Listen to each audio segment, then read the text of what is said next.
Hello everyone, welcome back to the channel. Hope you are doing well and fine. And in today's video, I'll be showing you how to add Revolut kits to Google Pay. So without wasting any time, let's just jump right on the video and make sure to watch this video till the end and follow the steps as well. You can add Revolut's Kids card to Google Pay if the feature is supported for your child's age and tuition. To do it, what you need to do is prepare first.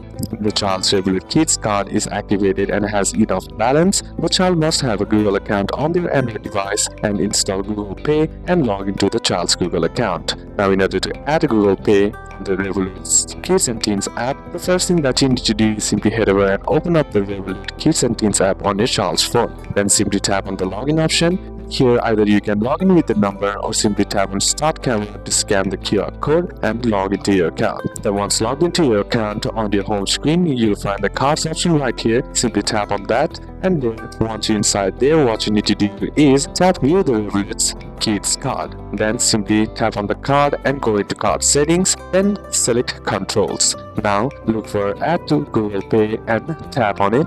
And here, what you need to do is simply follow the on-screen prompts by selecting Google Pay, then confirming with the screen lock your fingerprint or PIN, and once added, it will appear in the Google Pay wallet. Alternatively, you can also add from the Google Pay app by simply opening up Google Pay on your child's Android device, and then simply tap on the plus icon on the bottom and select payment method and choose debit or credit card here. Then manually enter the child's Revolut Kids card number and expiry and CVV and complete any verification steps. After this, the card should be linked and usable through Google Pay as well. So these are a couple of steps that you can apply. That's it for today's video, guys. Hope this video was useful to you. Leave a like if it did, comment down any questions that you have, and see you soon on the next one.